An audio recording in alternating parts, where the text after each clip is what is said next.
Heavenly Father, thank you for this time that we get to come together and we can share knowledge, share our grace, share your hope, your grace, actually. Father, I pray that you would give us ears to hear and eyes to see, and that we could touch a life. We've been reached out to by some fellows who have heard the podcast. May we touch another one today. It's in Christ we pray. Amen. Amen. Let's go to work. I got one yesterday at the wedding. Some guy walked up to me. Hey, do you want to do the podcast? Oh, really? Yeah. You went to a wedding yesterday too? Yes, ma'am. Oh, wow. Dustin and Priscilla. So, they got married. Yeah. So let me tell you something. My first husband proposed to me on Valentine's Day. Second husband, we got married on Valentine's Day. I'm not doing anything else on Valentine's Day. Sweetheart. No. That's funny. I'm all done. Yeah. That's funny. No, thank you. So, baby, we got full cameras going on, and everybody's got great lighting except for you. Oh. I can't. What's wrong with her lighting? I cannot figure out what is going on with her. She is a little gray. She is so bright. Yeah. I can't get. I don't know. But you know what? I am so happy that we got 4 cameras going today that I'm just going to leave it alone because everybody knows how beautiful you are. So it's okay. Oh, that's true. It is. Katie, So okay. you are So gorgeous. do they just bounce at random? I don't know. You got to click it. No, I'm clicking it. That's why I said yesterday. Oh God, let's see. That's why I said yesterday. Now we're in a position to where I have to have somebody come on here and Well, do hey, this. Trigger's sober now. 2 weeks sober. Let's get him a little bit of time. No, give him a little bit of time. Get that motherfucker into service. No, well, right? So here's the other thing: is where this is sitting at. How am I going to get somebody else in here? I got to reconfigure it. What's going on over here? It is ready to go. I do have plenty going on here. Is Katie's just got to give up the workout room? Yeah, that's what he's getting at, Katie. If you- what's going to happen here? If you know old Trigger is sober for 2 weeks and you really know him, that's something. But if he's sober 2 weeks and you don't really know him and you're like, oh, he's sober 2 weeks and this is his work, like, do you want him in your house doing Oh, stuff? we've known him. We've known him. Oh, okay. Yeah, Got it. We know him. And he's retired. Okay. We talked about Yeah. it, and he was with us at the Saturday morning meeting. Right. He's been doing this. This is what he give did. you come over and give you some pointers anyway, Right. until Katie gives up the room. Right. Sorry. This is what he's been doing. He's done this for a long time, what he did before he retired. And so, I mean, it's just, and listen, it doesn't take much. I mean, everything's pretty well set. I just need somebody to control the cameras and go back and forth because, I mean, Well, just give me a little trick, a little thing over here. Click. I'm trying to just stay on top of it as I go along the way. And if you guys look at that and it's you talking and it's still on Katie, point at the damn point. That's better than me. What? I'll talk and then point at her. You get more views that way than the fucking other way. That's funny. Well, welcome back, everybody. I am Larry, and I'm an alcoholic. Rob Thomas, I'm a recovered alcoholic. You can reach out. You can reach us at recoveryunfilteredpodcast@gmail.com. You hear that what I said? recoveryunfilteredpodcast@gmail. What? I'm waiting for some. I can now, those listeners, that drives people nuts. When you What? hear people say, oh, I'm so-and-so and I'm a recovered alcoholic, which is true. That's what the book says. Right. But you'll draw some ire from people by saying that. Saying what? Recovered alcoholic, yeah. I don't know what I am anymore. Hey, but you're a pain-free alcoholic. I am pain-free. You know fucking what? free. And I've actually really been very cautious about who I tell that to. So thanks. Now that I put it all over the place, right? So yeah, I mean, I was coming home the other day from Salinas, and all day over there, drove over there, and was coming home, and I'm like, man, I don't know if I really want to say anything to anybody because I don't want to jinx this, but damn, I feel good. And it was so funny as my brain for so long has been dealing with a pain in my body that my brain was looking for it, Mhm. right? And Oh, yeah, I it know was what you going through, I mean, We it was talked about just, that. yeah, it was just going through system checks all throughout my body. And I just like, my brain was like, where's it at? Where's it at? Where's it at? And it's not there. It's gone. There's really nothing there. Am I sore? Yes, I am sore. I am still working through some weakness and some soreness, but other than that, the pain that I was having since This fishing trip coming up is going to be great with all the boys. You walk. right. Yeah, I mean, like I said, this is the first time since I've gotten sober that I haven't had pain, and it's You just are one. I am all it one. is now. I trust me. I'd much rather me be a pain than have pain. Oh, I So imagine. I'd rather make So who's our everybody guest else's. today? Well, she's already been talking. Miss Concetta's back with us. Hi. Hold on. There we go. See, Hi. I'm horrible about this camera. That's all right. Right.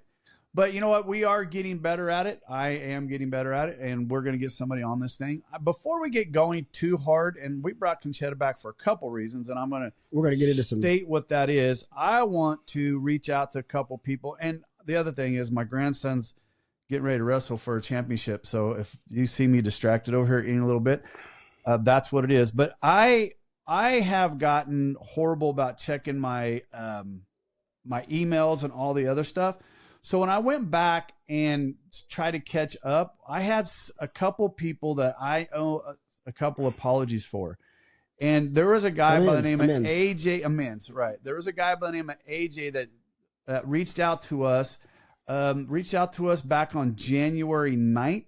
And that's a gentleman overseas? No, this is first responder. He's actually in Salt Lake City, right? Then there was another one by the name of David who reached out to me, and I've reached out back to them, and I am hoping, why am I having such a hard time finding them now? And so we're going back and forth with them. The AJ who's in Salt Lake City, I actually had Jim reach out to him. The first responder. That's who I had Jim reach out to and talk to. And then there was another lady that she hit me up on Instagram, and her name is Barbara, and she is a friend. I better make sure I'm saying that correctly. But she reached out to me a while back. And she reached out and, crap. See, this is what I get. That's Becky. Becky Smiley Buzzard was her name. You're shitting me. No. Becky, that's a tongue twister. That's a $5 handle right there. That is what. So what you talking about David John or John David John? Yeah, David John was one of them, and then AJ was another one, and then Becky was another one, and then there was a guy that earlier that I was late on, whose name was Alex, and I've reached out to all of them now. The one that was concerning to me was the emails that I forwarded to you and Jim, that he was the first responder, right? Right. And I missed that one, and he was struggling. Son right? of a bitch. He was struggling. So I reached out to those guys. So here's the thing: if I don't get back to you guys right away, and I promise that I will start watching these a little closer. I mean, once again, I don't mean going back poor me bullshit, but last 3 or 4 months, I've been going through a lot of shit, right? Mm-hmm. So I'm getting better and better at following up on my Instagram and all that other stuff. What? Because you sent me. Mm-hmm. This is a guy named David John. I have his 2 first names, right. But I like what he says. Concetta, I would like to say I'm a Christian. I have self-identified as this my whole life, even though I got instantly fully addicted and obsessed with drugs and alcohol at 16. And he goes on to say why he likes us. I stumbled upon your podcast, and as someone who has been countless AA meetings, 5 rehabs, that has yet to really have a real shot at doing the steps, I find something so helpful and refreshing in listening to other Christians that are not straight-laced and don't have the language all clean and polished. Well, that's us. Mm-hmm. Absolutely. Here's. Well, I'll never be pukey pure. I'm sorry, but I'm working. Jesus is working on me. Katie and I had this discussion the other day. She was like, because I was talking about, I think I read her that one right there. She says, you guys got to be more careful and more professional in the way you talk. You know what, baby, you're exactly right. Right? I mean, we've gotten way better. Way better. We have gotten way better. Way better than. The F. That one F the podcast. The F podcast was not a fun one. But you know what? Putting your best foot forward. No, correct. And you know what? And yes, this is going to reach different people for different reasons. Mm-hmm. And thank goodness that he appreciated that you guys aren't, straight laced and you're not polished, because you're not polished. But in some cases, you could be a little bit more polished. Right. You're right. We try. We really try. But you know what? When it's just Rob and I sitting in here and it's just the 2 of us.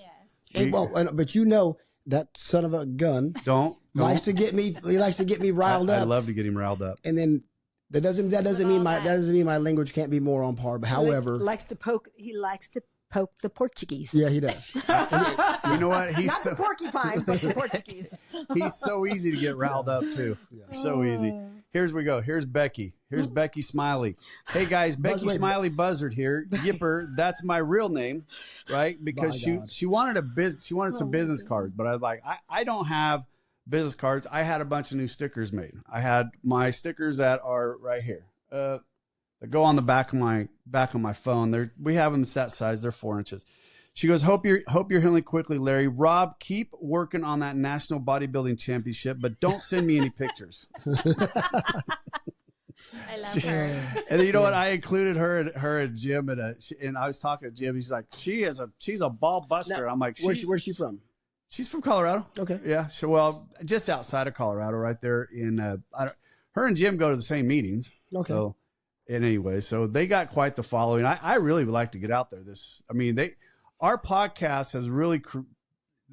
We got a little cult up there in Colorado. Let's go. So, I mean, I'd love to go up there and visit all those guys this summer. It'd be fun. I'm not going in the wintertime, though. I don't do snow. No. I don't do snow. I don't do it. You know how I do snow? I do it behind the glass, sitting by a fire. That's how I do snow. Yeah, that's about it. That's about it. So, yeah, that is. And here's the other thing. I just got a bunch of those stickers done, right? They're that small. They're 4 inch. If you guys reach out to us. That's genetic, buddy. Sorry. What? You're 4 inches? That's all right. I'm 5'8" with my boots on. You measured it. That's confirmed. Hey, if you want one of those stickers, if you reach out to us through the email or through Instagram or through Facebook, and you guys tell us how long you've been listening to us and your favorite show or something else you guys would like us to cover, reach out to us. Critique. Yeah, no shit. I like to be told I'm stupid and to shut up. I don't really care, right? I don't really care. But if you guys reach out that way, I'll send you guys one of those stickers because I really like to get some of those out there. I went round and round with those stickers and finally found one that I really like. And that's the one I'm going to keep with. What are you reading? So we brought, when Concetta was here last time, Miss Concetta, we're so happy to, you know what, first off, how's everything been? Everything's been great. Yeah. Everything's been great. I mean, I've got, life stuff like everyone else. Sure.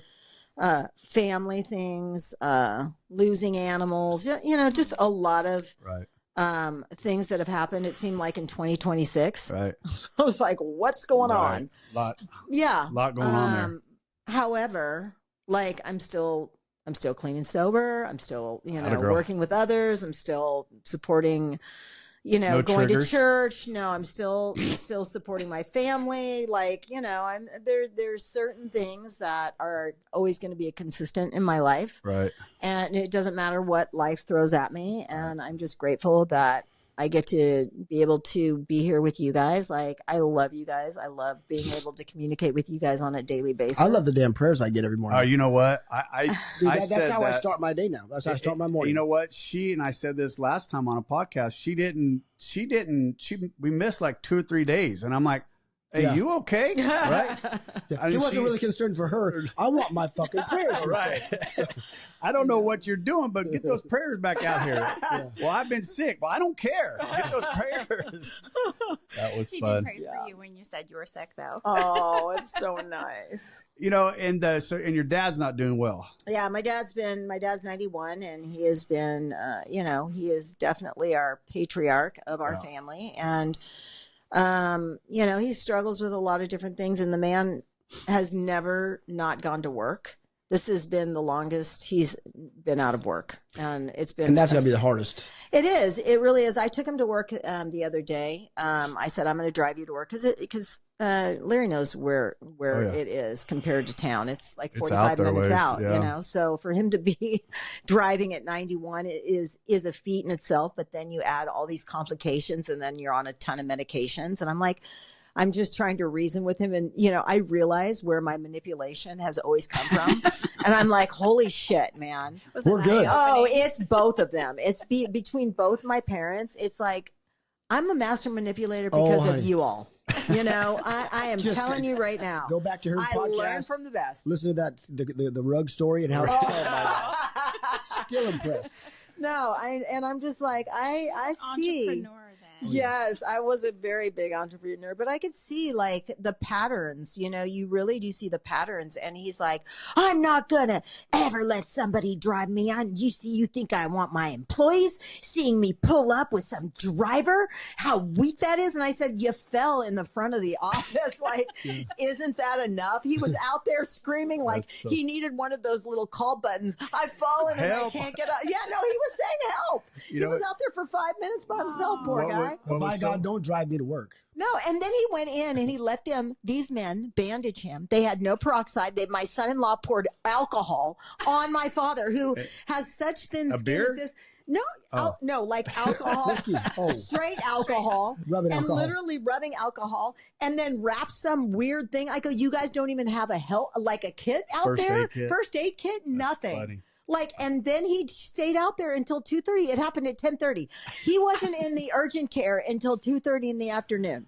Oh my God. Oh, You know, it was fun. Let's go to work. But who made him go to the urgent care? I mean, I'm going to show you when we're done with this. Like he was roadkill, like on his arms. I mean, He's it was. lucky he didn't like break a hip or something. I said, you are so fortunate. And so I'm sitting there and he's looking at the people in the back and he goes, oh, you're all here.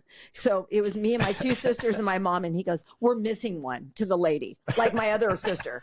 And I'm like, yeah. I said, Dad, I just don't really think it's appropriate for you to be driving. Like, you know, you're on all these medications. Like, you don't know. And he's like,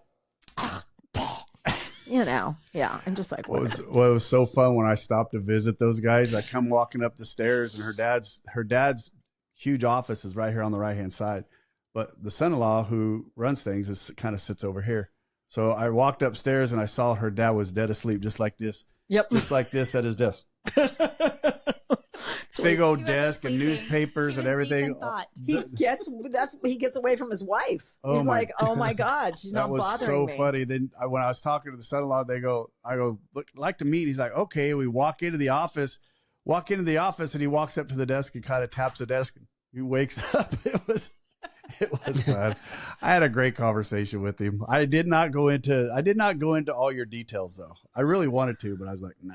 Oh my God. It was so funny because I drove him out to work. So after he fell, like he wanted to go out to work the next day. In fact, we were sitting at the emergency care and he's telling my mom that he's going to go to the club to play cards after this, like after he's wrapped up. Right. We're just like, yeah, I don't think so. Like you're going to go home, like, you know. And so he basically, I'm taking him to work the following week and we're driving and we have 45 minutes together. And I'm thinking to myself, do I start telling him the last time you drove me was to the courthouse for getting arraigned in Malibu? You picked me up from the treatment center in that's Oxnard to take me to the arraignment in Malibu over the rugs. Like I was like this close. I'm this close for mentioning it. No, I don't want to bring it up. No, he's probably forgotten it now. Oh, hell no. Oh. Hell I don't no. think that man's forgotten the first dollar he made. Oh my God. It was so funny. My friend just sent me my first, because my AA birthday is March 3rd. And so he That's sent coming. me, Write that down. I know. So 19th is, March 3rd is my 19th year. And so a friend of mine sent me a thing and said, you're an effing miracle in this card, you know? And he's got a year more than me. And so I showed that to my dad the other day and he's like, that's pretty great. And I was like, yeah, that's friggin' great, man. I haven't needed an attorney in 19 years, Dad. Like, isn't that amazing? Like, I have not gotten arrested in 19 years. But think about That that. is awesome.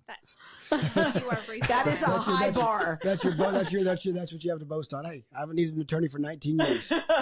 That's so funny. They go listen to the story. That's funny. Yeah, you know what? If you're listening, you haven't heard Concetta's You got story, it. you That's- need to go back. yeah. Oh my That God. was by far the only one that I decided to split up in half on that one. We talked about that. We did our 2025 wrap up show that, you know, I split the very first one with Jason Allen. Then I never split another one until Concetta's. Like I said, we got it in about 2.5 hours. I'm like, I can't split this Well, one up. there was really nothing to cut out because it was. There was nothing to cut out. You were But just- I think you- I have said for a long time, I think we only touched No, on some of your stories. no. Like Yeah. it was so crazy. After I listened to it, I'm like, oh my God, I had like 10 more years in me. You know, I mean, I was like, how the heck did I do that much material? And, you know, you critique yourself and you're like, geez, Right. you know, what the heck am I? But it is my story. My ex-husband's sponsor came to town and he came and spoke at an AA meeting and he was the main speaker and he stood up and he was like, yeah, he goes, you know, I'm just going to tell you right now that I have a lot of drugs in my story. And if that bothers you, I'm sorry. It's the only story I have. What do you want me to do? Make up shit, you know? And it's like, I started laughing because I was like, That's I it. mean, it is his story. And he goes, and if Bill Wilson and Bob were around today, trust me, there was drugs in their story back then. sure. So they would have been on Oh, yeah. everything. You mean to tell me Bill Wilson wouldn't be sitting around going, oh, here's an ecstasy pill. And somebody's like, here, Bill, take this ecstasy pill to make yourself feel better. They tried, Didn't Dr. Bob, He did. Bill did, Yep. psychedelics. Yeah. Dr. Bob also talked about using sedatives. Sedatives. Yeah, sedatives. Exactly. He said, Right. so there is Drinking drugs milk. throughout this whole, Yeah. throughout this whole book, whether they like it or not. Right. And this is my story. And It's part of again, mine. that's my story as well. Yeah. You know, it's Methamphetamines. Well, well, you and I, Portuguese and Italian. I think Like we needed it, but my honest opinion, and if I would have probably have thought about it, it'd probably been in mine too, but it was just never anything that I went running after. But I mean, once again, anyways, so I brought Concetta back because if you remember right, when she was here, one of the topics that she talked about, one of the things that she was very adamant about and very, very much involved with is the recovery centers and a lot of the fraud that goes on inside of the corruption that happens inside of that. And I never really thought about it, quite honestly, until Concetta came on and we started talking about it. And I went back and did some reading and found that there is an extreme amount of fraud. I started getting not involved, but I had a guy out of Texas start reaching out to me. He does a podcast as well. We got to talking quite a bit, and he's got a recovery center as well. And I'm like, so we started talking. I was asking him about the same thing, and I think you've spoken to I Matt. have, Yeah, I've Matt. spoken to Matt, and it's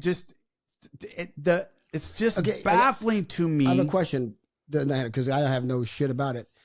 Just knowing the state we live in, would there be more in this state? Because they throw a lot of money. You know, there's a lot of money that comes from government. Oh, yeah. You know, at recovery. Right. Is there more in this state than any other because of the money that gets thrown at this problem? Well, yes, it is. You know, Florida, Texas, Okay. and California are the three like epicenters for recovery. You know, like drug and alcohol Right. recovery. A lot of the treatment centers. There's a lot more per capita in California, Texas, and Florida. And Florida back in the day, if you remembered, I don't know if you guys even knew at that time, there was a lot of pill mills that Yes, were set yes. up in Florida. And so they had a lot of people dying. And it's that whole Percocet and when Oxycontin came out. Right. It was that company, that pharmaceutical Right. company that was basically labeling Oxycontin as the best, pain management. Right. And so they got all these people hooked on it. In fact, And there's they a were passing around documentary. like candy, right? That was like Yeah. candy. There Right. is a documentary. If you guys get a chance, go look it up. If you search in I think Netflix documentaries and go, It's Painkiller, I think. Is the Yeah. name of it. Yes. Yeah. It's call. it's a very interesting, and Uh. you'll see how much. So you see the corruption between the docs Yes. in that documentary, and that's just like a lot. There's a lot that goes on, and it translates. You know, what do you get when you sober up a horse thief? A sober horse thief. Okay, so now you imagine that everybody that works, a lot of the people that own treatment centers and recovery centers and sober living homes and detox centers are people that are reinventing themselves because now they're in recovery.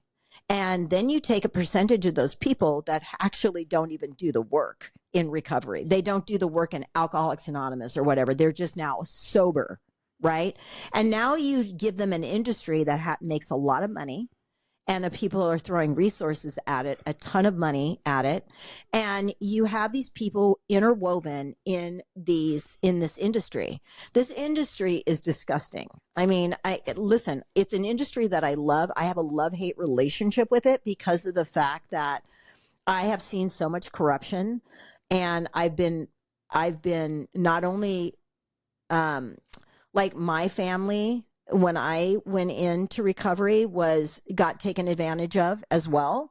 But I've seen so many families that have resources and money that have spent, a a couple of $1 million on their loved ones to not crazy. have anything happen differently. crazy. Wow. And so when you're seeing this kind of money, people are attracted to that, right? The sober horse thief is definitely Still a horse thief. attracted. No, Right. they're definitely attracted to it. And now you've got this stuff that's interwoven in our industry, and it's just like any other. It's like the healthcare that you know so well. Healthcare industry, it's a similar beast of like, okay, it's not.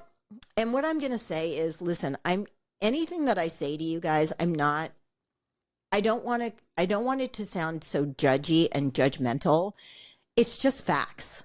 Okay. Sure. It's a Sure. factual Yeah. thing. I'm not trying to say I am high and mighty and so above everyone else. But when I took a step back from the industry that I worked in for so long, and even while I was involved in it, I was seeing all this stuff that would like make my skin crawl. And I would just like go, oh, that just doesn't feel good. And in AA, when we're not working a program in AA, we can start having that same effect. Like little things start to, oh, you know what? I have to be cash register honest. Oh, well, I don't have to be, well, I'll just a little lie here, a So little lie. There's justify, a breakdown. rationalize, and minimize. Of course, it's all of that stuff. And so what happens is people in our industry do the same thing. They sit there and rationalize, minimize. I'm helping them. I'm doing this. They'll start making up the stories, create a storyline that allows them to be sick in not only their recovery, they weaponize AA or recovery tools to sound a certain way.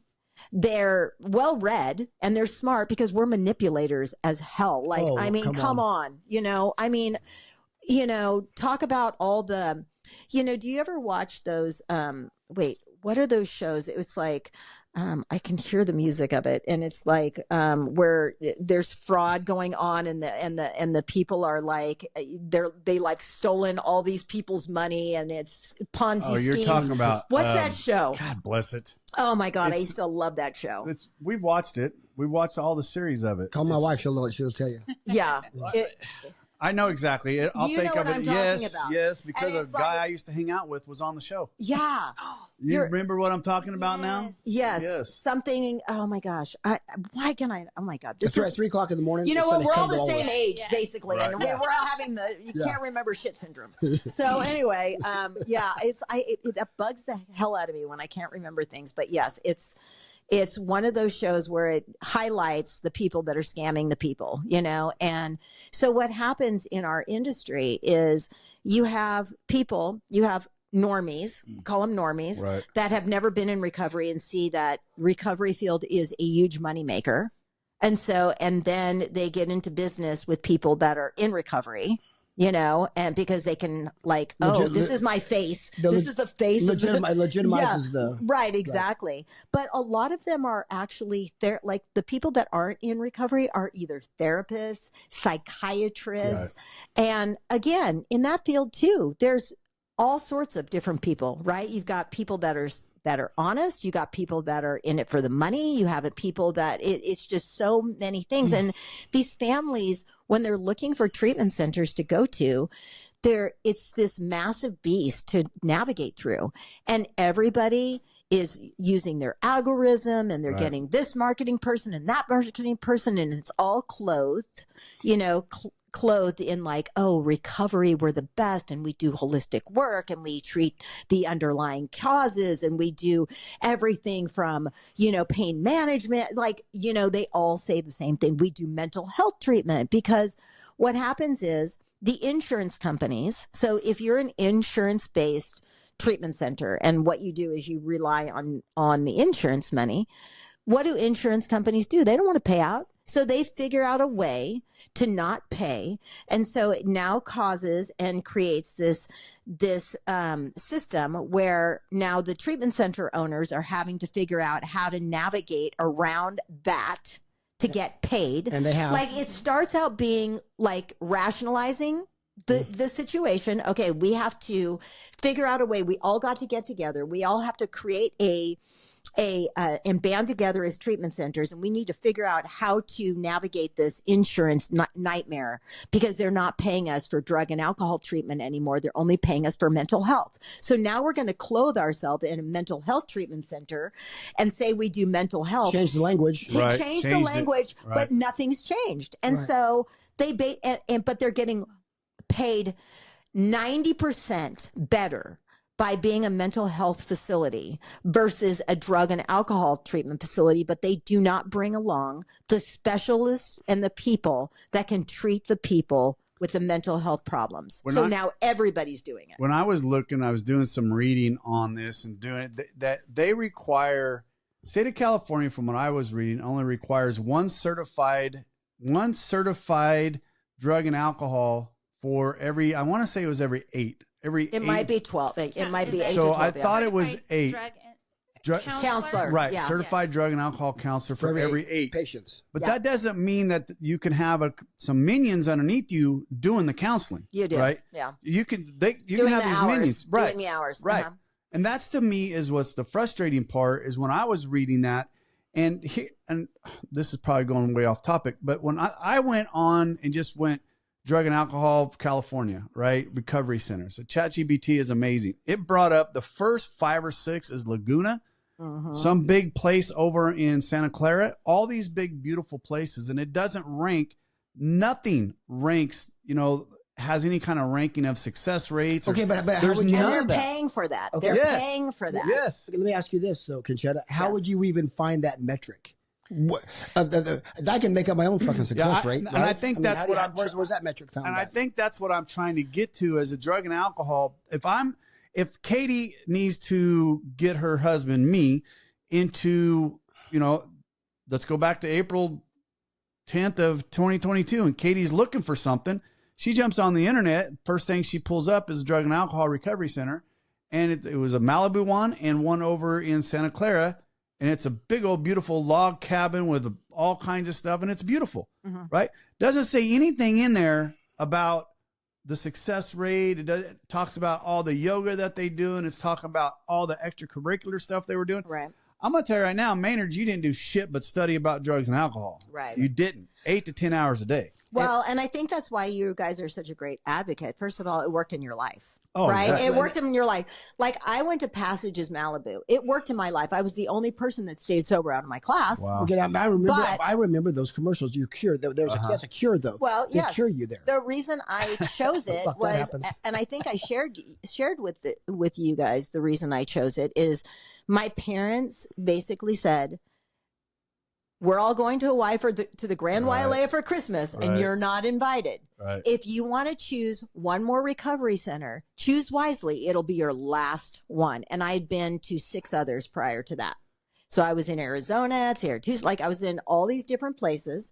And so when I looked at Passages Malibu, I read through, and it was the first thing that I'd ever seen about holistic treatment, meaning because every time that I would go into a treatment center, they would diagnose me. They would basically say she's bipolar, she's this, she's that, she's mania, all these things. Now, when you're a drug addict like I was, and had so many other things going on, meaning my eating disorder. I was a drug addict. I had gambling. I had all these things. My brain appears to be like I'm bipolar. It appears like I am. You were a Heinz 57. I am completely a whack job, right? I have no emotional regulation whatsoever. And Passages was the first place that said, we are going to take you off everything. We want to see you completely as you are. In your natural state. In your natural state. We're going to get you detoxed, and we're not medication adverse. But we are not going to start throwing medications at you. And that was the first time somebody ever said. And so they were new to something like that. That was like, now that's very common where people will do that. But they were a very different approach. And they also talked to me about getting down to causes and conditions, which no one, 64. which no one had ever spoken to me before. Every treatment center I was in before that was diagnosing me, throwing big books at me, telling me to read the first 164 pages. Now, when you're coming off drugs and alcohol, what's the point of that? I can't read No. I don't or even fuck that. comprehend. I mean, you don't need a reading I can't assignment. read and comprehend anyway. I told you I had a learning Pisses me disability. off. But now you're telling me to digest this book when my brain is scrambled. Like, how am I supposed to do that? And I've got 30 days.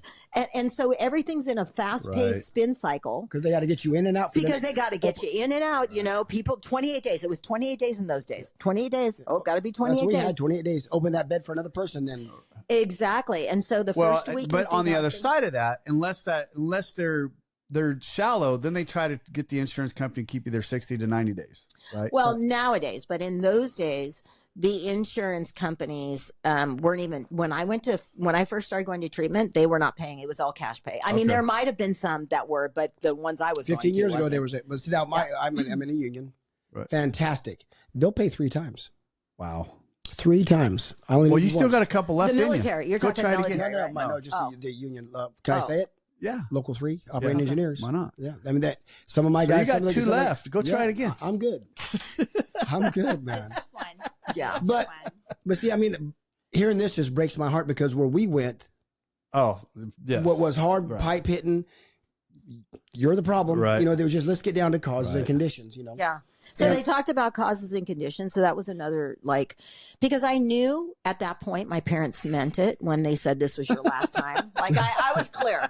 Like I knew how many more You knew, Dad. more times I could do something with my folks. And when they said it, it was very different in their language, the Dad way or they mom? spoke to me. Dad or mom? It was mom. Okay. Dad was kind of done. Like this was mom. When The mom second gets Mercedes, Yeah. the second Yeah. Mercedes, he was done with you. done, when when you I had that- drove when- that car off the cliff, When you that had was that it. car painted and Yeah. shit, and she brought it back. That's like a child. It was, man. oh my god, yeah. So funny. so when I drove the second car off the cliff, though, that was it. He didn't talk to me for a year after that. It was like, that's too no, funny. done. You know what's funny, better about So how that? do you- Hold go on. ahead. When I walked into his office, he's got a plaque sitting on his desk. It's a big Mercedes.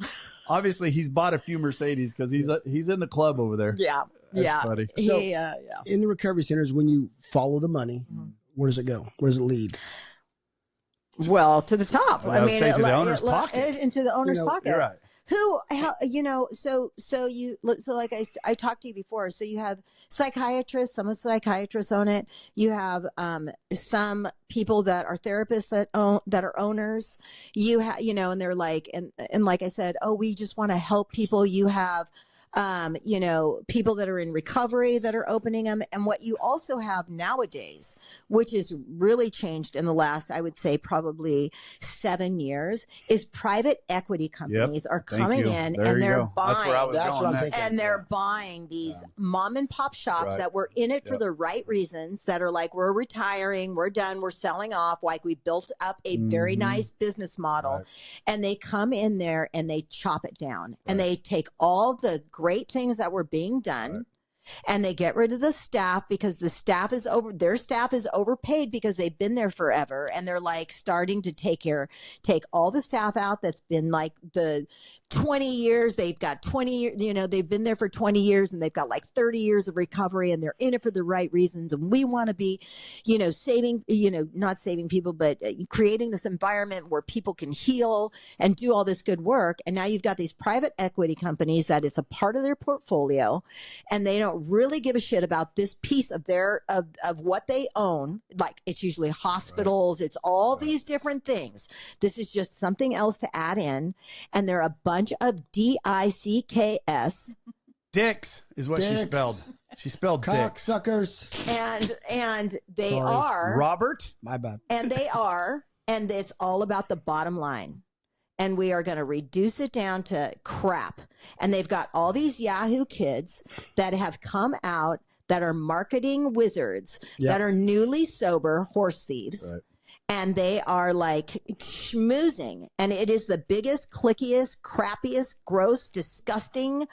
I don't know how many more adjectives and verbs I could come up with, but it is gross. So in your study, when you were pulling things up, Larry, does it say what you have to have on staff? Because you don't That's it. necessarily What I have said. a medical provider on staff. That's they can all you have had to- someone who they partner with for No, the medications doctor, if the needed. doctors that are involved. So a lot of the psychiatrists that are there, they're contractors. Mm-hmm. So you have medical team, you have the medical staff that is all contractors.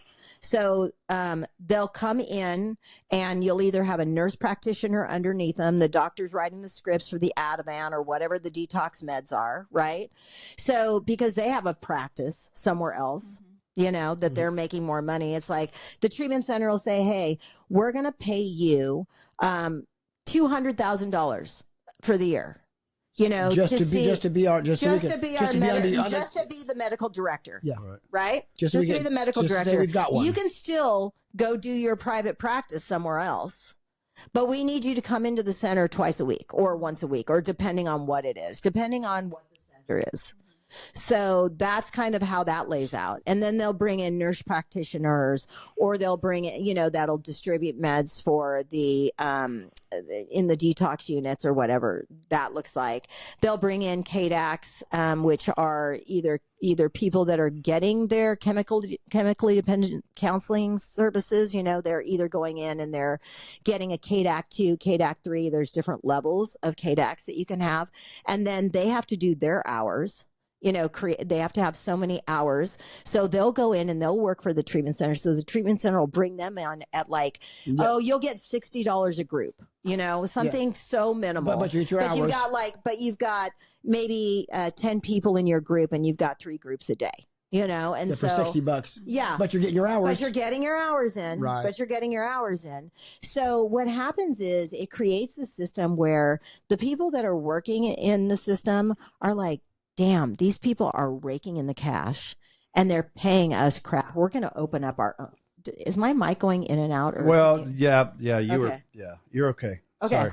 I got you. Because I can't. Okay. No, I found out what was happening. I got you. Okay. Go All ahead. right. Sounds good. So they're like, we're going to just open, like, why don't we band together and now we're going to go open up and we're going to do the same thing. And it's a learned behavior. Now, what does that sound like? I don't know. Tell me. 2 resentments and a pot of coffee. Yes. Yeah. Another meeting starts. Exactly. And basically what happens is also then they create these marketing teams, these marketing people that come in and they're paid by the head, you know, Like cattle. yeah, Yes, it's like a right. cattle call. It is. It's disgusting. And then you have the sober livings that are sucking up to the treatment centers and they're like, getting referrals from the treatment centers, and when they get referrals from the treatment centers, they get a kickback to the treatment center. So the treatment center.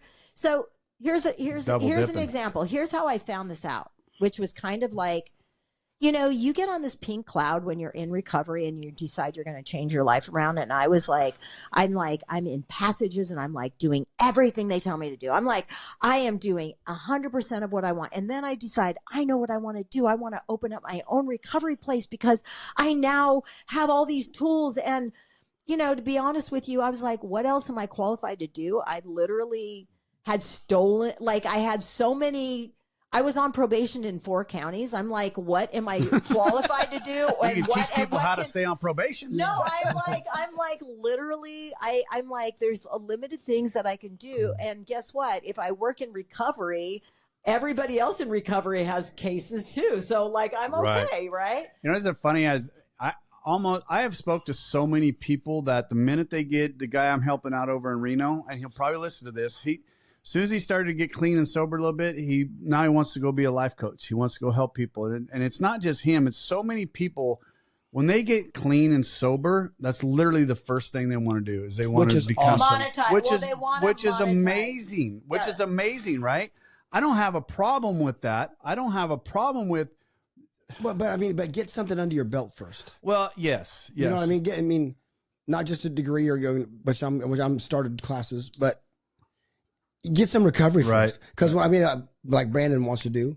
Right. How many men do I sponsor or have you been? No, you've had a lot. So when I retire in a year and a half, when I can retire, why not be a drug and alcohol counselor? Yeah. I mean, I do it anyway. I love doing it. Right. But I don't want to get involved in this shit. Well, yeah. And I'm not saying they're all shit, but no, I'm just, they're not. And I don't mean to sound like that too. I'm just saying that there are good people involved in my industry. And that's kind of like what has inspired me to want to do this for families is I don't want to necessarily get assassinated and start calling out all the people that are doing the wrong things, but I want to highlight the people that are doing the right things. Does that make sense? No, for sure. And give people some tools on how to discern where to go and where not to. Well, and I don't, and the difference between me and somebody that is like, okay, so let me tell you where this all kind of starts.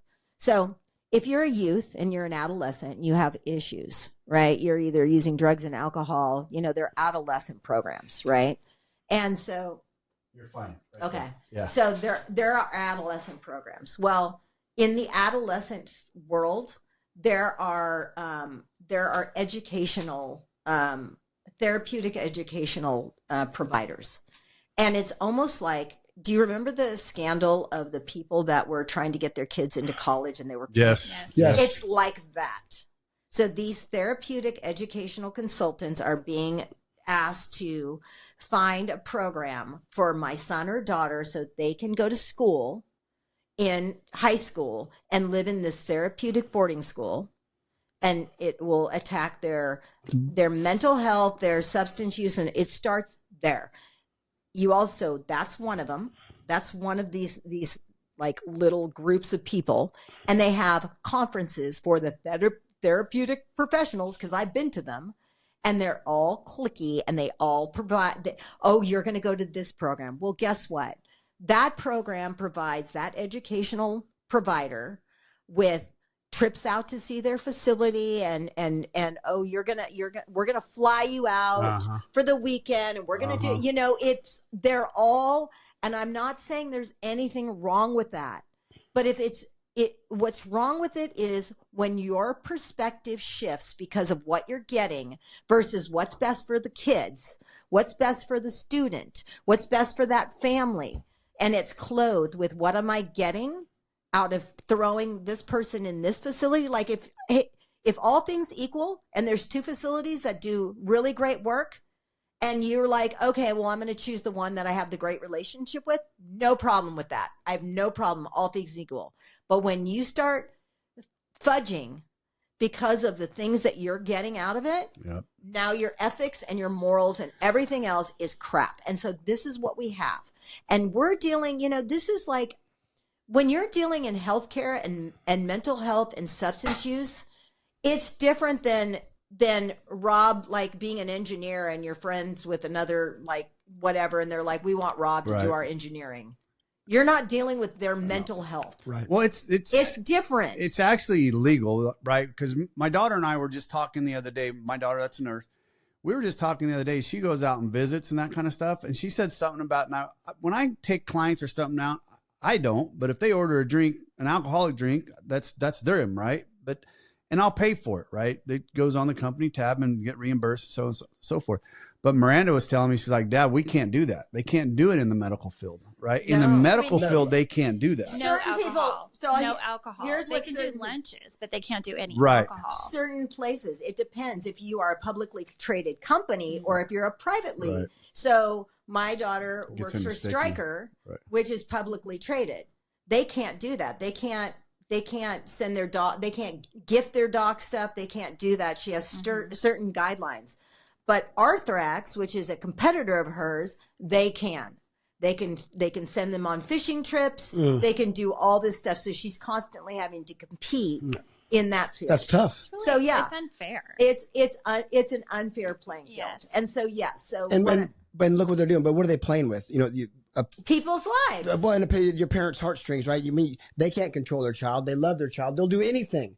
And then you get all these promises, and it's just going to, we'll mortgage the house. Well, like I said, and if all things are equal, say Arthrex, and it's not a crappy company. Mm-hmm. They have great product.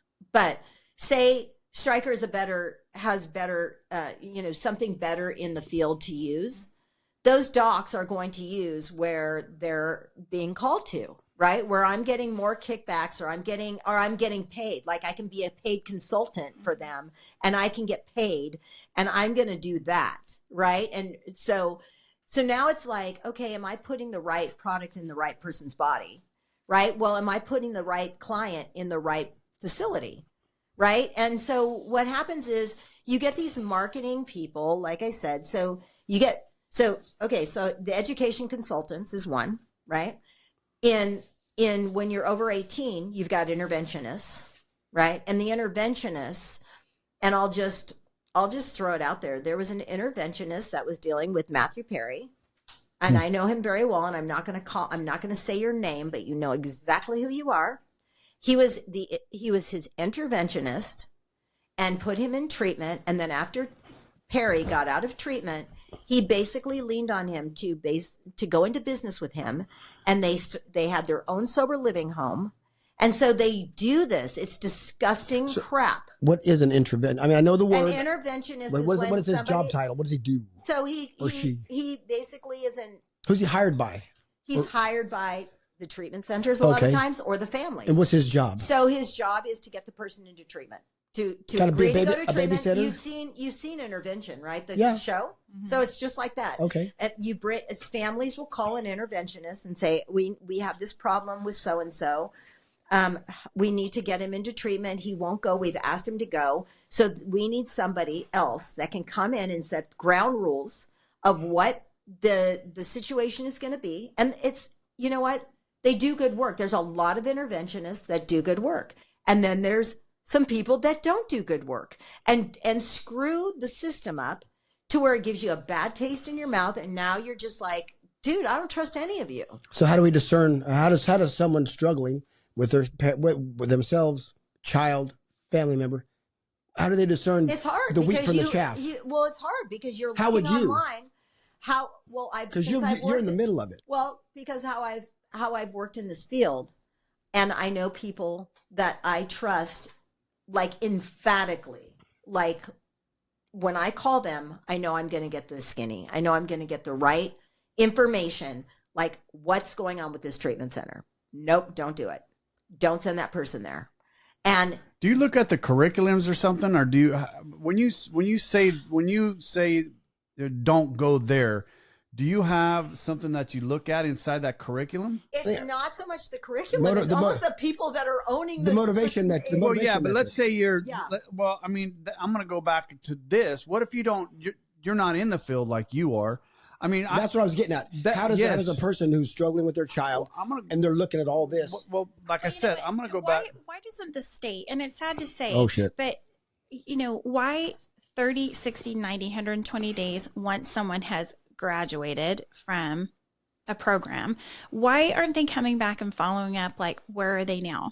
Are they still in a program? See, well, Maynard's did for 1 year. They're supposed to. I get a call. They're supposed to, but here's what happens. So it's not necessarily their fault either. Like, because facilities will have alumni staff that will pick up a phone and they'll call the people, right? And if the people don't answer the phone, then they go into a system of like, oh, they're in the success rate, right? Which is bullshit. They fudge the numbers. They fudge the numbers.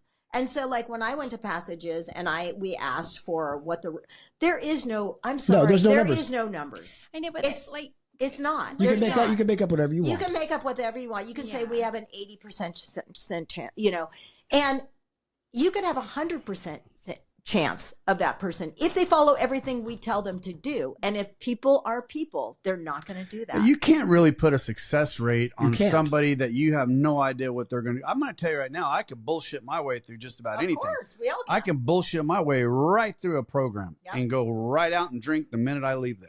Most of them do. Right. Most people do, yeah. So being able to go by like customer reviews or anything like that, that to me would be the worst thing. Okay, hold on now, Concetta. Let me ask you this.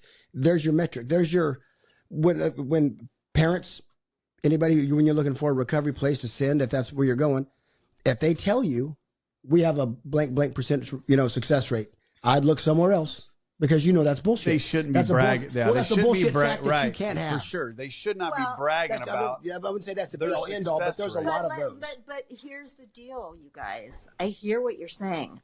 But families want to know that. Oh, yes. They will cling on to their desperate. And that's why they say it. Listen, Billy what is your success? I mean, Right. I'm calling so-and-so. Right. What is your success rate? Because we want our son to live. Right. Right?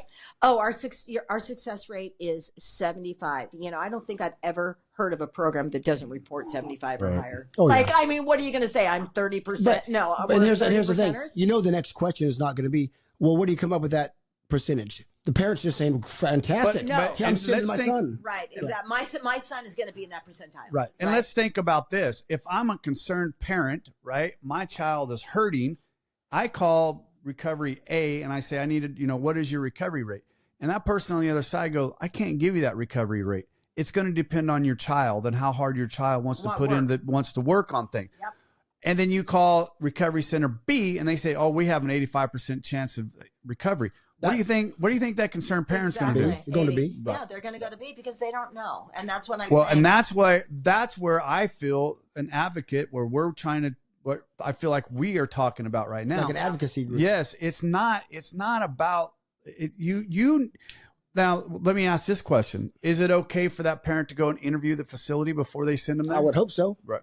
So, now is it feasible for a parent to go interview it before they got a child that's yes. clinging onto life. Yep. Is it feasible for that parent to go and interview that, or look underneath the hood? You can, but they don't know what they're looking for. They don't know what they're looking Right. for. They're looking at. Right. They don't looking know for. what they're looking for because guess what? In that treatment center, front and center are the, are the squeaky clean, the ones that, For sure. oh my gosh, this person, I came. They would have Maynard's would have you call Rob and I because Yeah. we're the success rates. Right, exactly. Right. And I used to go. Well, up at to least me, And I not used to Rob. go up to Passages when I graduated, and I would go to an alumni dinner, and I would sit and I would talk to the clients that Right. were there, and I would encourage them, and I'd say, look, I completely changed my life. Just dig in and do all the work that they ask you to do and everything. And I think that it doesn't matter what treatment center you go to You're absolutely right. if you're determined. But so many young people, if you take a person, I just had a friend of mine that called me about sending their 20-year-old. He got involved with some gangs, came from a really nice family. Like, I knew her from college, right? Called me up. What do we do? Son is arrested, right? Got some gun charge, 20 years old. Like, you just want to save your kid's life. You do not want this to be your life's, Right. And at some point I talked to, your son has never met me before in his life, right? And he's so defiant, right? Oh, fuck yeah. So defiant. Fuck you, you little that prick. bravado, 20-year-old, came for money. I don't need it. I don't know who you are. I'm not getting on that phone with her. And I'm like, hey, man, I'm not even going to say the name. I'm just going to say, hey, man, I understand you don't know me, and I'm just here to help you. What do I need? He wanted to go to a place that was in LA. And I said, absolutely not. That place is a joke. No. And he's like, no, it sounded great to me. And I'm like, of course it did. Yeah. Fucking vacation. I told her, you know what I told his parents? Send him out of state. He needs to be out of state, away from all of his playmates and friends. And here are some places out of states, Colorado or Utah, right? I gave him 2 different options. He chose the Utah one because the Colorado program was a little bit tougher, right? But they at least followed my direction and didn't fall into, we want him to go to the fluffy place, it's going to, with the, blah, blah, The blah. 85% success rate. No.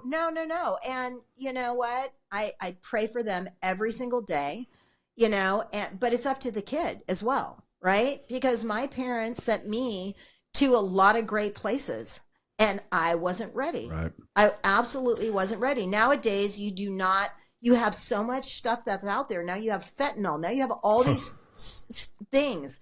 In my day, we had heroin. That was, I'm not saying that was bad. That was nothing, but it wasn't like fentanyl where people can do a speck of something and die. And so now you have these parents that are freaking just throwing everything at it. They're second mortgaging, third mortgaging their homes. Crazy. It is so sad. And that's what I'm so disappointed in. I'm so disappointed in my field. We have conferences, you guys. We have recovery conferences. You told us about this from last podcast. They are so gross. They've gotten so gross. It used to be where. I'd love to. We got to go to one of those. Yeah, we can go. Just bust their balls. Can go. You used to go and therapists and would have to do continued. They have to earn units by continuing education, just like in the medical field. So you would get a lot of therapists and you would get a lot of really great people that were talking about the new modalities or new things that are going on in our industry. And so for me, it was great because I'm not educated in the field of, like, I have my CADE Act, but I am not a therapist. And so I would sit there and I would find it so fascinating. I would go and hear the newest and latest from the psychiatrist or whatever. Well, now it's gotten to the point where the treatment centers pay the psychiatrist to speak on their behalf of their treatment center. It's all this money trail. Like, you watch it. They're flying the psychiatrist out on their dime, and they're paying for the hotel, and they're paying for them to stay in Palm Springs for the weekend with their family. And they're going to come up and give a speech on behalf of my ABC treatment center. Yeah. And it's all of this stuff, you guys, and all the people that are there are marketers. And they're literally there. Like pharmacy marketers? No, kind of like pharmaceutical marketers. Right. But it's drug and alcohol, like it's from drug and alcohol treatment centers that are sober people that are all tatted up, that are all of these cool people that when these young kids come to the treatment center, they're like, we want to be like Joey over there, who's tatted from head to toe, and he's so cool, and he looks just like been sober for 20 years, and he opened this recovery. Yeah, no, he's been sober for 4 years, or 3 years, or whatever it is. Right.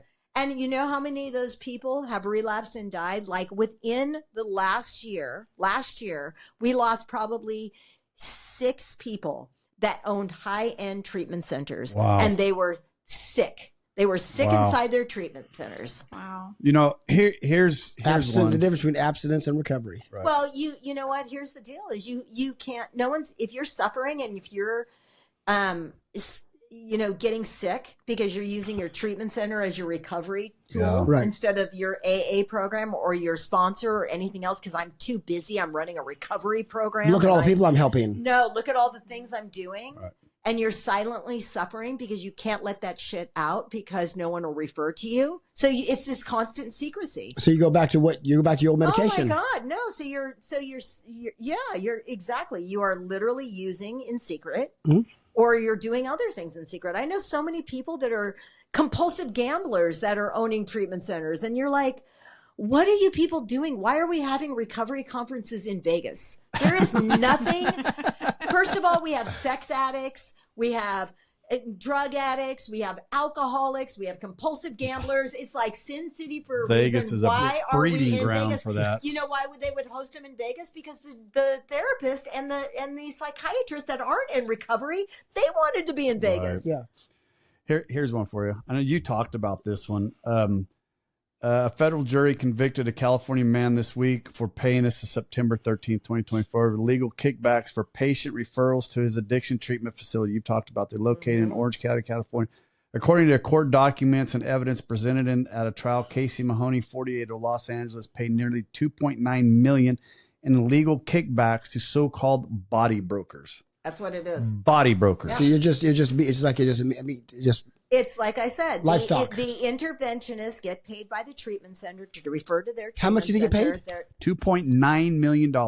Yeah. That's a pretty good incentive. Well, I do have just a statement, and only our, Larry's story. I don't know about Rob, your insurance, but I know that we had to come up with quite a bit of cash ourselves. Oh, yeah. And they wanted it the day that he showed up. They didn't want it, paid. No, you pay up front. We had to pay that day. Yeah. And it was a lot of money on top of what they were getting from our medical insurance as well.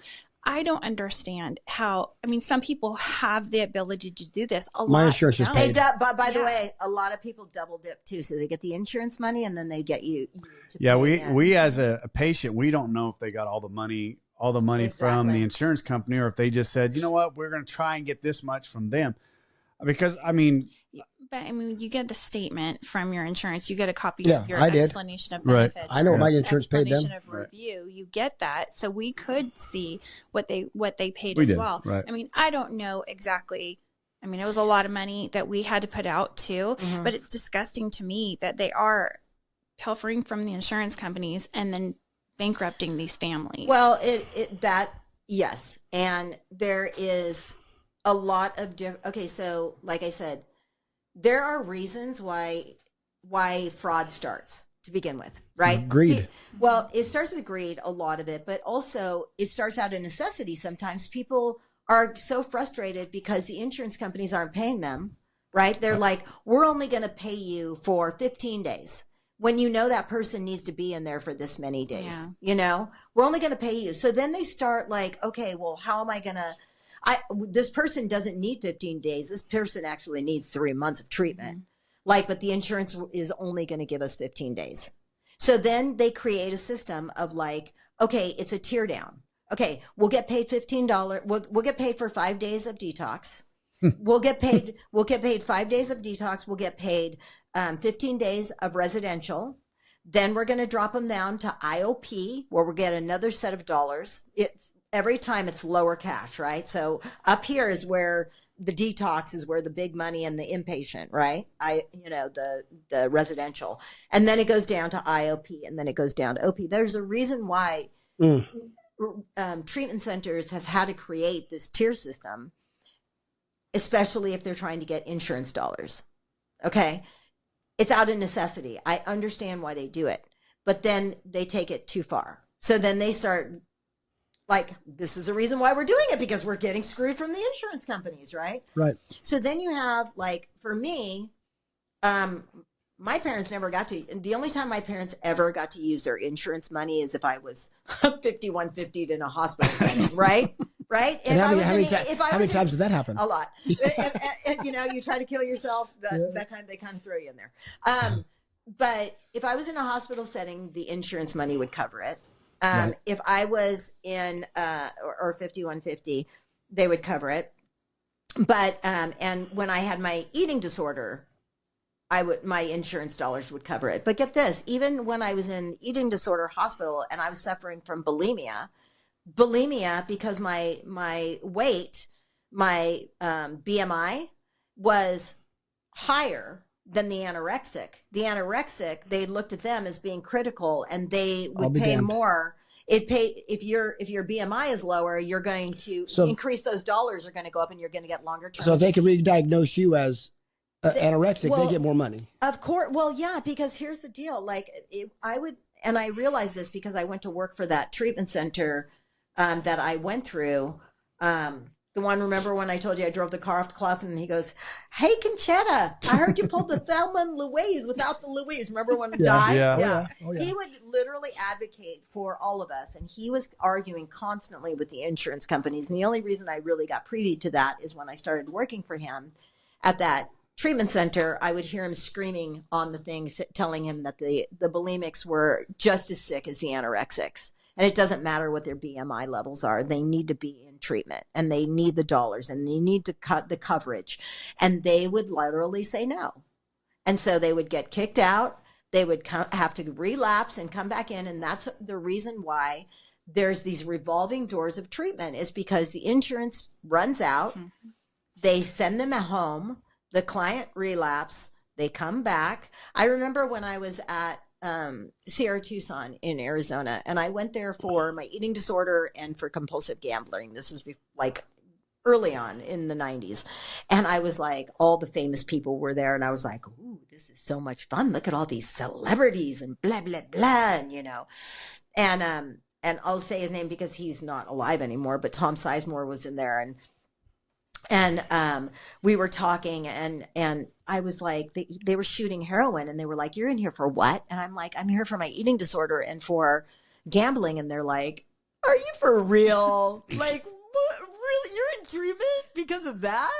Like, and they're all shooting heroin, and they're dying, right, of heroin addiction. And I'm like, they're like, couldn't figure out like why I was in there, and then it made me think that, well, I don't belong here. Right. So I'm like telling myself, like, I don't belong here. I'm out of here soon. You were not looking for similarities at that point. No, I wasn't looking for similarities. But what I saw was there were so many people, In fact, Jimmy Stewart's daughter was in there, and she'd been in there 4 times. And I'm like, this is like a revolving, man, this is like a business model. okay, Holy more of a crap. vacation than now, anything hold on, else. correct me if I'm wrong, but in the 80s, when actually insurances started paying, when recovery centers started opening, Maynard's opened in the 79. Anyway, insurance was more willing to pay. Right. But then when people Then kept they coming, stopped. when they said, well, because you had such coming back, the revolving door, people revolving coming, people doors. not getting Right. sober, not getting clean. Well, why are we paying for this guy again? Right. Your system obviously doesn't work. Right. So then insurance companies started pulling back. So then they had to find new and improved ways to pull the money out of insurances. Right. But at first, insurance companies were just throwing money at recovery centers because It was cheaper. it was cheaper. Right. But now it's not cheaper. And now they'll cover, so all the treatment centers, like we started off when we were talking about how the mental health, it pays to have a mental health treatment center. The insurance, the treatment centers realized, oh my God, we're not getting paid on being a drug and alcohol center. We're going to relabel ourselves mental health. We're going to call the state and tell them we want our mental health license, because now the insurance companies will pay for mental health. They'll pay for the schizophrenics. They'll pay for the psychosis. They'll pay for the, all these different That are other brought on issues. by drug and alcohol. Yes. Right. Yes. Right. We'll pay for that. Right. Right. And we give longer lengths of stay. So out of necessity, I understand that treatment centers would do that and go that route. And I don't have a problem with that. But staff it that way. Be the best you can be. Don't label yourself, and that's what most of them have done, is labeled themselves and they brought in and there's things in our industry for everything. They'll bring in a lady that will basically write all the rules and regulations, all the policy and procedures, all the things, and she'll submit all the paperwork to the state because she knows what she's doing. I hired her, I know, because I opened up an IOP, and so I hired her too. And she writes all of the stuff so you don't have to spin your wheels getting it kicked back and forth, So all the guidelines are met. Here you go. Here you go. The Here wheels you are go. Here's greased. the whole document. It's about this thick. Then we get 3 months later, we get the visit from the state, and they walk through and they look through everything. Okay, well, you need, you need to get the fire department out here to sign off on this. You need to get all the things that they have to do in order to do that. And I get why people are doing it and wanting to be mental health, because they're not getting paid. A lot of them are going under because they cannot get paid from the insurance companies on drug and alcohol. Sadly, I mean, working in the medical field myself, sadly, what we see is even a treatment that has been authorized, there's no guarantee of payment, and they will tell you exactly that. Authorization is not a guarantee of payment. Yeah. So they still have that ability to say, nah, we don't want to. And that's why when treatment centers have realized it, and they're like, we need your check Yeah. too. We need a check when you're coming in with so-and-so. We need a check as well. Yeah. And because we are such drug and out people with addiction and substance use are so squirrely, and mental health, we're so squirrely, they can't be on the hook for, hey, we have saved a bed for your loved one for this many days. And now this guy wants to leave MIA. You are on the hook for 5 days of it or whatever, they should, but most of them will make you write a check for the full They did us. time. Yeah, They did us. exactly. Yeah. And my dad too. Like, No, and I my get- dad's and I like, get that I gotta part. write a check for this amount of money up front. Yeah, you do. You have to write a check. And so this is what happens with families. So little Johnny decides, because he's an entitled asshole, that he's going to jump on parents, and he's out of there. He's leaving. And so now parents not only have that money that they're trying to recoup from the treatment center, and it has to go through all treatment centers are full of crap too. They want to hold on. It's like banks. Like banks don't want to give you your money back. You know how long it takes for the IRS to. The IRS never gives you your money back if you overpay. Yeah, no. Ever pay? You'll right? never see that shit. No, you'll never see it again. Same thing with treatment centers. It takes forever. And now your son and daughter are back on the streets. They're drinking and using again. Now they have to go into another detox, and now you're writing another check for it. And it's like this constant, oh my God, I'm spending every dime I own. Yeah, here's another one. I mean, this is not to discourage people from sending your... No. We're no, gonna hold on. We're gonna come all the way back around. Yeah, we're gonna come all the way back around. We're gonna come all the way back around here in just a minute, right? But this is another one, right? Rehab Riviera Addiction Treatment Empire faces criminal probe, a criminal investigation by a federal. This just happened. This was just December 3rd, 2025. Investigation. Federal grand jury is underway in a once sprawling addiction treatment empire, Nathan Young and Associates, according to documents filed by the federal court. Concetta's nodding her head. She heard this. And the feds want information dug up by insurance giant Aetna over the past 2 years. Aetna filed a $40 million civil suit against Young and Company in 2023, saying Young's sober living homes throughout Southern California were little more than drug dens that weaponized addiction for profit by cycling patients from one entity to another and encouraging relapse so the billing cycles could start anew. That 40 million, but that's probably pennies compared to what they really. Here, read this one. Here we go. Let's see. Los Angeles County District Attorney's Office announced that February 2018 jurors found Batham guilty of 31 counts, including forcible rape, good God, Larry, forcible rape, sexual penetration. And this is one we talked about when you were here last time. Chris Batham. Yeah. It's a This is the disgusting one we human talked being. about last time you were here. Yeah. So let me ask this question. Why? And I know this only because I want to move on past the kicking these guys around a little bit. But what, everything I was Googling, it's Orange County, LA area, Southern California is by far Cesspool. It's worse. It's bad. It's bad. And all the Googling, unless the Google I'm looking at is only for California, right? But all of it that I was looking at there's like 3 or 4 of them that were all in California. And I saw one in Texas and maybe 1 or 2 that was in Florida. Let me tell you what they do. They rebrand themselves. They open up. They get in trouble with the state. Right. They close down Right. and they put somebody else's name at the top of it. It's the same And thing. they rebrand themselves. And this doctor, there was a doctor named Dr. Sharma. Yeah. He did it. It was called boy. Sovereign Health. He did it like 5 times, this Indian doctor. And he ran mental health facilities, and to look at him, you're like, wow, this guy is so successful.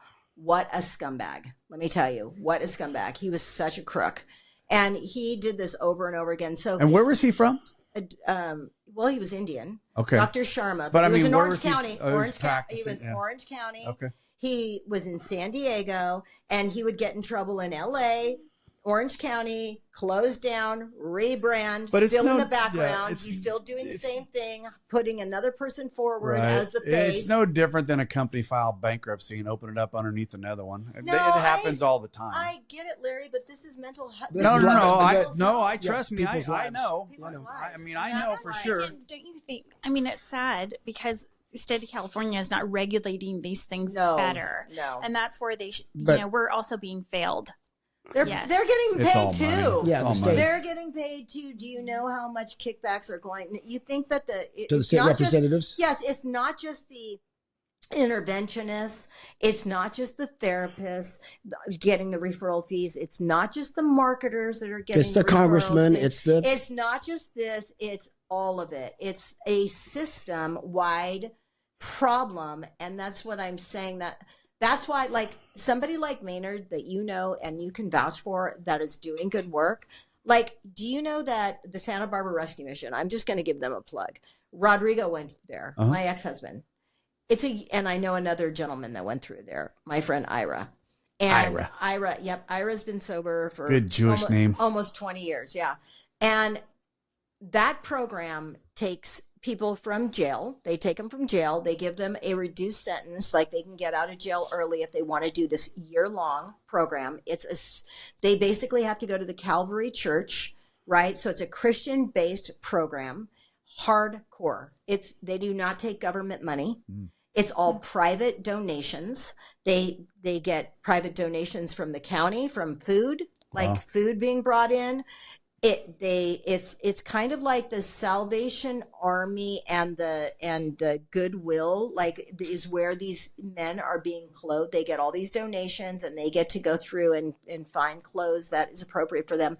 But it is hardcore. It's a year-long program. And I'm telling you, the success rate Kind of like Teen Is it Challenge. high? Where is it at? Yeah, that's what it sounds is like. at the Santa Barbara Rescue Mission. Wow. The people Sounds that have like a- gone through there have all been through the program.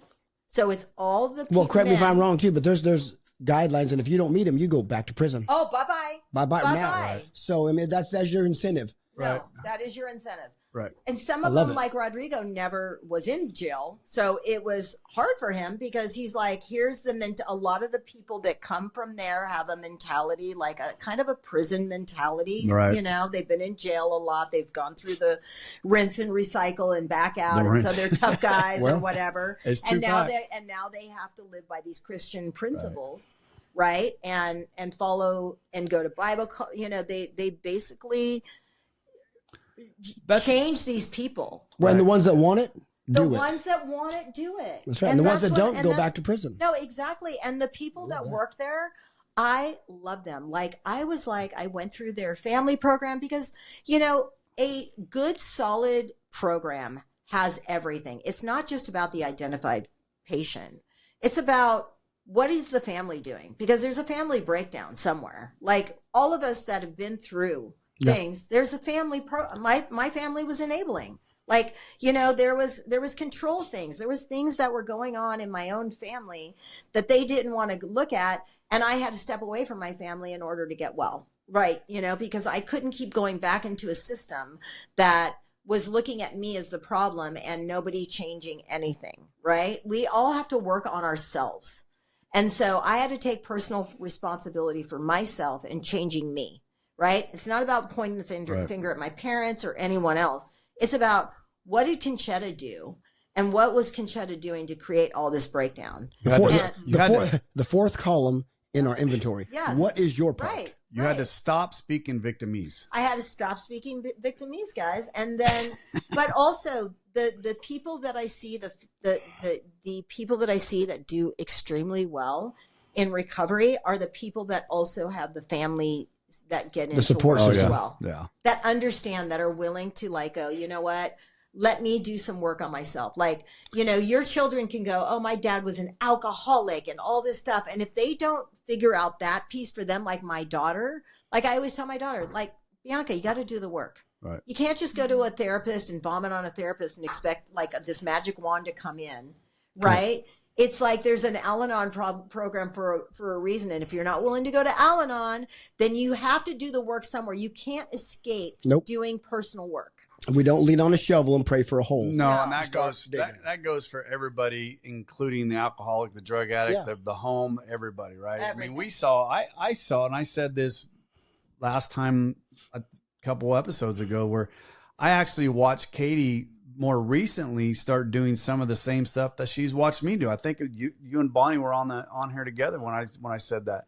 I recently started watching Katie do AA stuff, and I'm like, she's learning watching me go through this same Well, shit. But just like Rob, I mean, how many times has he said that, you know, he sees his kids implementing that in their life too? Oh, big and it's time. a problem solving, All that AA stuff. you know, I mean, it's how you get to the root of the problem a lot of Absolutely. the times, or how you come to a solution. Right. So it really is, I mean, I can't There's look some at anything great any other way anymore. steps I in can't. this. Well, if you come from, it's environmental. It's you know, a whole break.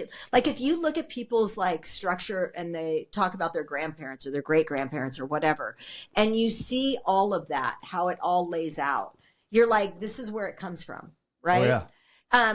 You may not have mental health or substance use, but you have a way of communicating in your family that is all of that stuff, whether it be people that are severely, you know, racist, or you know what I mean? You can see it all, how it transpires, right?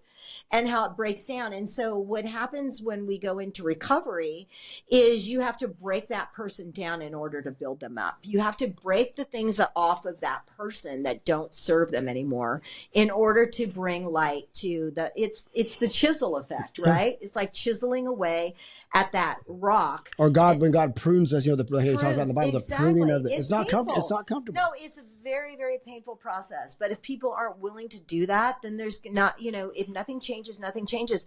The people that say, hey, you know what, we were just fine. It's it's this person in our family that is the problem. And this is the breakdown in our family because of this person. And it's like, no.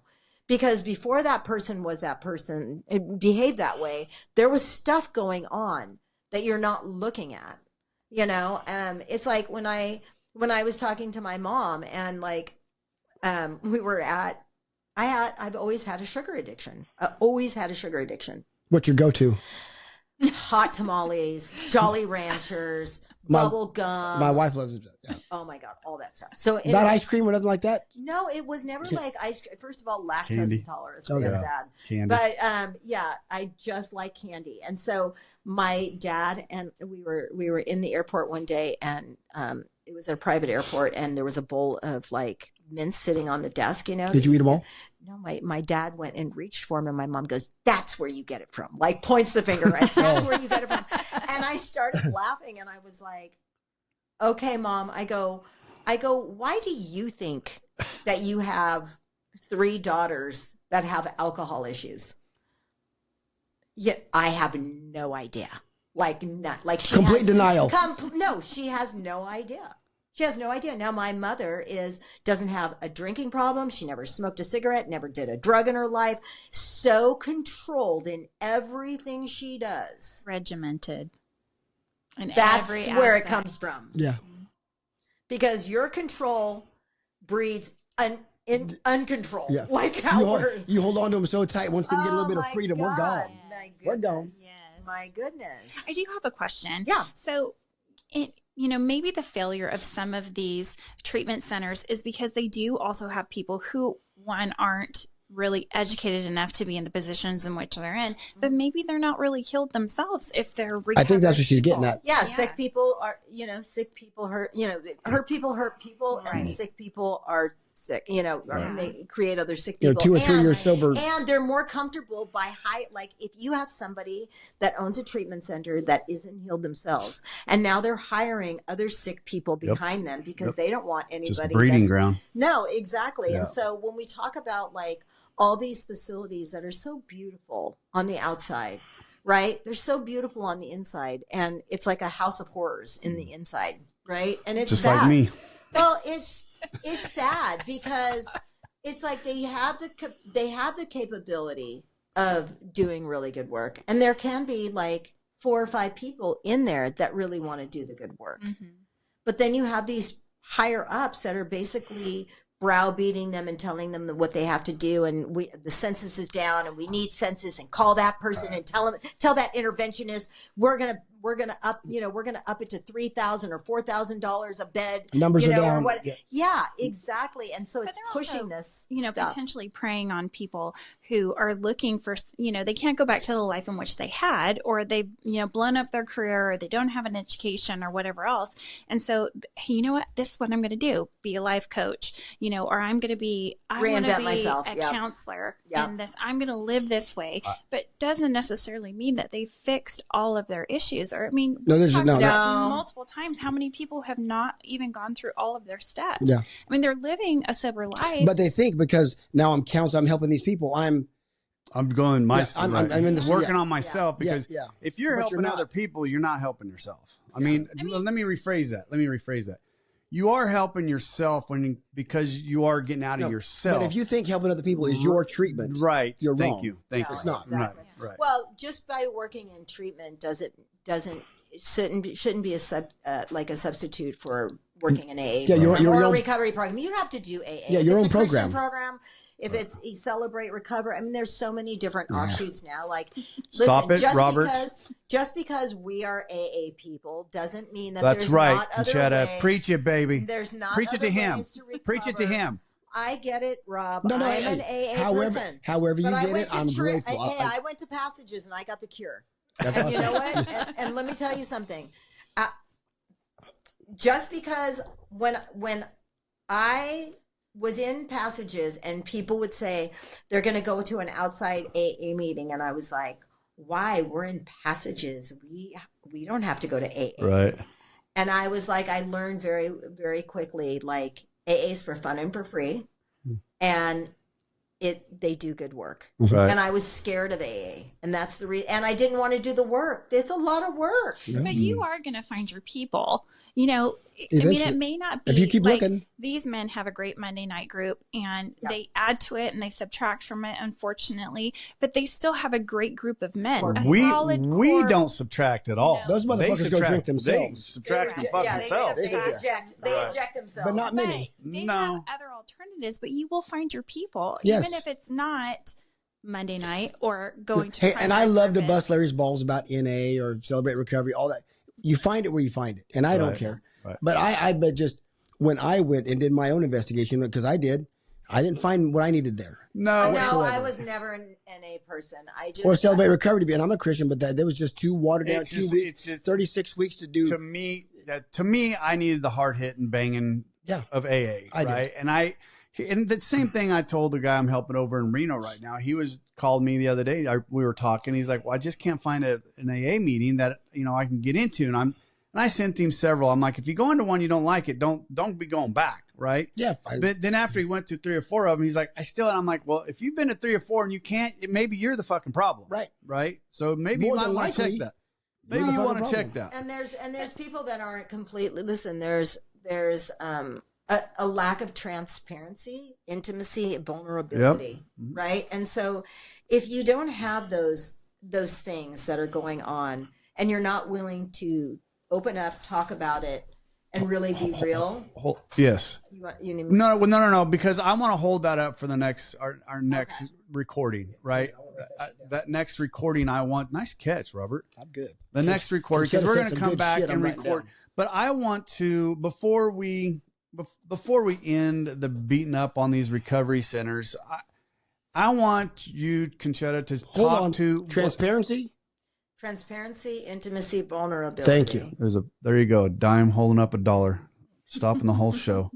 I want you to talk to the parent, the husband, the wife, who is looking, the children that are looking for a treatment center. If they called you tomorrow and said, Concetta, give me some advice on what to look for, Well, what would you?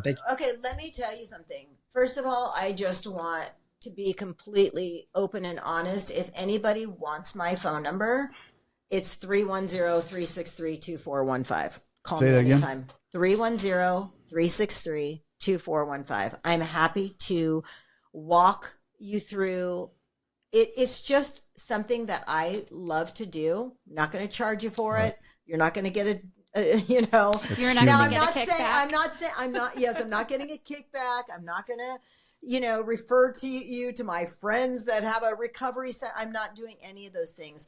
I will actually ask a lot of questions. And that's what I did with my friends. Like, I was like, look, I'm not here to make the decisions for you. But I do want you to be educated enough to understand what it is. And I will recommend some people that have been doing this a very long time that I think run quality places, that it's, yes, they do need to make a profit because they are a business, but it's not money first. Horrible. Hey, you know what, Concetta? You're amazing. I'm gonna drag you back here. I want to say What? one thing though, because you said we were talking about recovery centers, and you said, "Well, yeah, because we advocate for Maynards because we went there." And then you said, "Oh, yeah, because they'll have them call me and Rob." The reason Maynards, Shannon will have them call us, and Larry goes up there and shares, because we tell them the truth. This is a great place to dry out. Yeah. This is a great place to get your foundation, but the work starts when you get out of here. And that's what we tell That's them. one of the truth. That's one of the biggest. That's the only things. reason I advocate. Yeah, I go up there every 5 weeks and speak. Every 5 weeks I go up there because it's a new group, and one of the biggest things I always tell those guys is have a plan. Yeah. And your plan is Well, not. and then they came up with a plan. Maynards came up with a plan. I had a big brother come up and pick me up. I went down to an AA meeting that Thursday. I got a sponsor that Thursday. Right. I did I followed my game plan that they asked. Right. And look at the results. And my plan is your plan should not be getting your wife back, your job back, your no. kids back, your car back. You're not getting anything back, because your plan needs to be how you're going to stay sober. Exactly. Because when you figure out how you're going to stay sober, the rest of that shit will take care of itself. Whether it's gone or whether it's there, God'll do it. Absolutely. But if your plan is to get sober and work real hard to get your wife back, Right. she may have already ran off with the neighbor, and I might have Or her to by get now. the court case off your back or whatever Right. it is, right? Wrong motive. Nothing. It's the motives Nothing. behind it. And that's the anyway, so I'm glad we went down this road with you, Concetta. Like I said, it was fun doing all this reading. that I've been doing. I mean, it was sickening, but it was fun to read some of it, because it's just, and I told Katie this a while back, this upstairs of this house, I can rent this out as a sober living house. I can make I can make $2,400 a month right here with the rooms upstairs, right? Because the doesn't require anything. Nothing. Doesn't require anything except a safe haven. Haven. Yep. That's it. I mean, and then, so anybody can run it, and that's not right. It's not. Right. And drug test them when they come back, and, do whatever the things, and you don't even have to. There's just nothing. Yeah. It's sad. Right? That whole thing is bad. But then again, it goes back to the person that's going into that sober living needs to take care of themselves more than they need. But the main point is do your homework. I mean, as best you can. Reach out to. Well, I got that. Remember how I started out with saying that my family was also taken, we also fell subject to getting taken advantage of. Right. Mm-hmm. And when I was at Passages, I got a really bad taste in my mouth, because when I was at Passages, my chemical dependency counselor, who I absolutely loved this woman. She had a lot of years sober. She had a sober home in Ojai. And I said, I want to go to her sober living home. Now, her husband was the one that was running the sober living home, who was not sober. He was absolutely drinking. Does she know this? Does she know it? Yeah. My dad goes, first of all, like you said, you could rent out these rooms. Right. So we go to Ojai, and my dad is paying $8,500 a month for a shithole. He goes, this is what $8,500 gets you. And it was we had a chef that was smoking meth. Did he share though? Did he share? No, this guy's in his car. I can see him smoking. This is what goes on. And she got referred.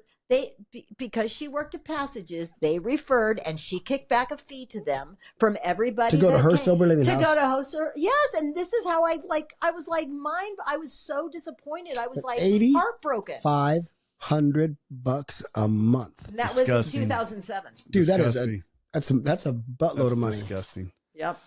So is there anything that you're wanting to do to try and bring, besides these conversations, to bring more light to this kind of a thing? Well, yeah, I told you that I'm eventually, I've got a lot of stuff going on with my family and everything. Eventually, I'd like to start my own sober living, and I'd like to bring in professionals that are doing the right things for the right reasons. Right. I'll be retired a year and a half. Yeah, and good. I'll have my... Come on, baby. Come on. Fuck are you going to do a retirement? He's going to be chemical. He's going to be chemical. He said, I'd like to do that. No, I do it now for free. Yeah. Yes, exactly. So here's the thing. I want to bring on those people. I want to highlight the treatment centers that are doing the good work. That's what we do. There you go. Right. And so that's what I want to do. Right now, I'm doing it in a private, way when people call me. But eventually I will have a podcast that is not going to be funded by the treatment centers. Mm-hmm. They're not going to pay for ads. I will get it funded through the agriculture. I come from an agriculture family. I will get it funded through other means, but I'm not going to get it funded through anything touching me and an improprietary look. This podcast is funded by FFS Studios, CFO Katie Shepard. For fuck's sake, studio. Yeah. Thank you, Katie, for the funding. I love that. Yeah. So funny.